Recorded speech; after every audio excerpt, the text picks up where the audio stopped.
नमस्कार, KCN news में आपका स्वागत है। आज हम बादली विधानसभा से आज़ाद समाज पार्टी के पूर्व प्रत्याशी अरुण कुमार जी से क्षेत्रीय मुद्दों पर सीधी बात करें। सबसे पहले हमारे दर्शकों को बताएं, आज़ाद समाज पार्टी से आप प्रत्याशी रहे हैं बादली विधानसभा से। क्या-क्या समस्या रही जब आप चुनाव के दौरान में उतरे, तो क्या-क्या प्रॉब्लम आई? किन-किन लोगों से आपका संपर्क हुआ? कुछ हमारे दर्शकों को बताएं सर। सबसे पहले तो आपके दर्शकों को नमस्कार, जय भीम, जो आपके चैनल देख रहे हैं। जी। और मेरा नाम अरुण कुमार है और मैं आज़ाद समाज पार्टी से बादली विधानसभा से चुनाव लड़ा था। और अभी तो हमने आज़ाद समाज पार्टी भीम आर्मी की उपस्थिति दर्ज कराई है और अभी तो ये अंगड़ाई है, आगे और लड़ाई है। और हमने जो है नगर निगम का चुनाव दिल्ली में पूरी दम से लड़ेंगे और बूथ लेवल तक का मैनेजमेंट तैयारी हो रही है हमारी। और आने वाला उत्तर प्रदेश का चुनाव 2027 का और दिल्ली का नगर निगम का चुनाव 2027 का, इसमें आज़ाद समाज पार्टी भीम आर्मी का पॉजिटिव रिस्पॉन्स रहेगा। तो इस बार क्या लग रहा है सर, जब आप बादली विधानसभा में उतरे, कुछ परेशानी हुई कि यहाँ के जो वोटर थे वो कहीं ना कहीं आम आदमी पार्टी और बीजेपी के जो लुभावने वादे रहे चुनाव के दौरान, उन वादों में घूम रही थी? हमारे बादले विधानसभा की बात करूं तो कांग्रेस भी यहाँ सत्ता में काफ़ी समय रही, कांग्रेस के विधायक भी रहे और बीजेपी के भी विधायक रहे। अभी तत्काल में दीपक चौधरी हैं और आम आदमी पार्टी के भी विधायक रहे। लेकिन यहाँ की जो समस्या है, जब जब बारिश होती है, बारिश के मौसम में ये हमारा ये भलसवा का जो रोड देख रहे हैं, जी। ये सारी यमुना में तब्दील हो जाती है। अगर 2 घंटे अगर बारिश हो गई तो ये भलसवा का ITI का रोड है और जगजीवन राम हॉस्पिटल लेकर के जहांगीरपुर मेट्रो स्टेशन वाला जो रोड है, पूरा यमुना नदी में तब्दील हो जाता है। और इन तीनों पार्टियों के जो विधायक है, वो इसके ऊपर कोई भी फाइनल इंतजाम नहीं कर पाया है।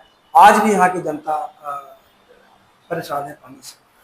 तब यहाँ से भारतीय जनता पार्टी का विधायक है सर, जीतने के पश्चात उन्होंने कुछ काम किया आपके क्षेत्र में? जैसे आप समस्या गिनवा रहे हो, तो मुझे तो नहीं लगता कुछ काम हुआ होगा।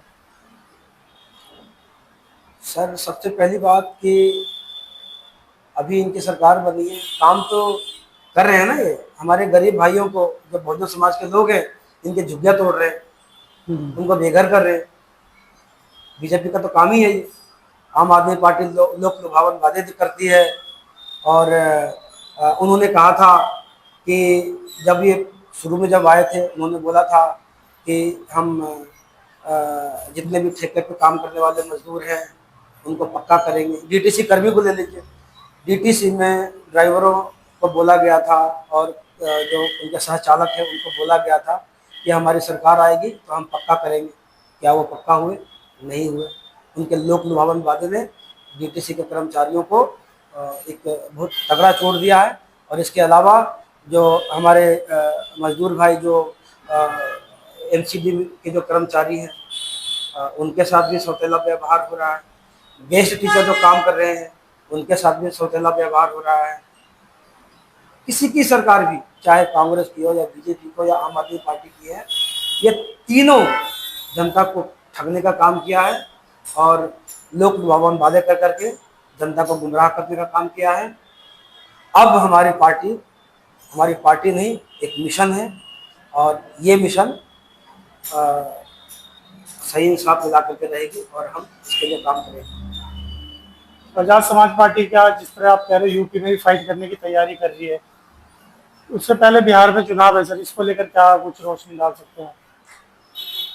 बिहार में हमारे 100 प्रभारी घोषित कर दिए गए हैं और उम्मीद है कि हमारे 100 बिहार में जो विधानसभा का चुनाव है, 100 सीटों पर चुनाव लड़ी जाएगी। और वहाँ की टीम को बहुत बहुत बधाई और सब जीत करके लौटे। और आजाद समाज पार्टी ने आपको कुछ जिम्मेवारी दी है, आपको प्रदेश लेवल पे कुछ सबको बनाया है क्या? बादली विधानसभा का प्रभारी मुझे बनाया गया है और दिल्ली प्रदेश का कार्यकारिणी मेंबर हूँ। और दिल्ली की जो बादली विधानसभा की बूथ लेवल की मैनेजमेंट है वो हम तैयार कर रहे हैं। 228 से 30 वार्ड है और इस पर हम पूरी 2 साल पहले, निगम के चुनाव से 2 साल पहले हम तैयारी कर रहे हैं।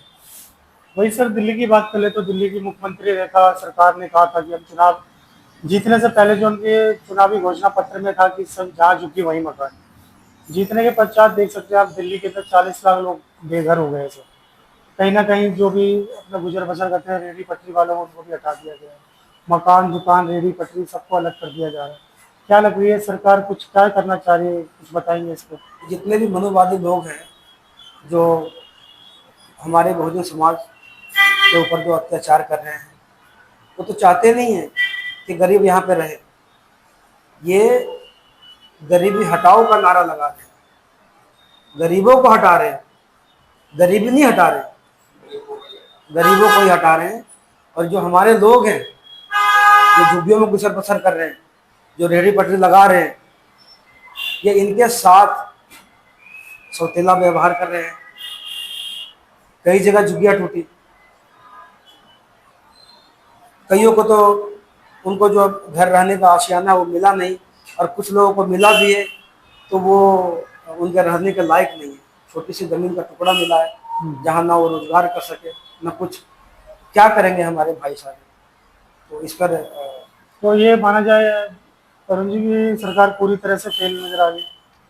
जी हाँ, सरकार पूरी तरह से फेल नज़र आ रही है, और हम बहुजन मूवमेंट को खड़ा करेंगे, और इनके जितने भी जो काली कारस्तानी हैं ये हम जनता के सामने रखेंगे, और हम बहुजनों को यूनाइट कर करके एक बड़ा समूह दिल्ली में तैयार करने का काम करेंगे। कुछ अंत में हमारे दर्शकों को कुछ कहना चाहेंगे आप?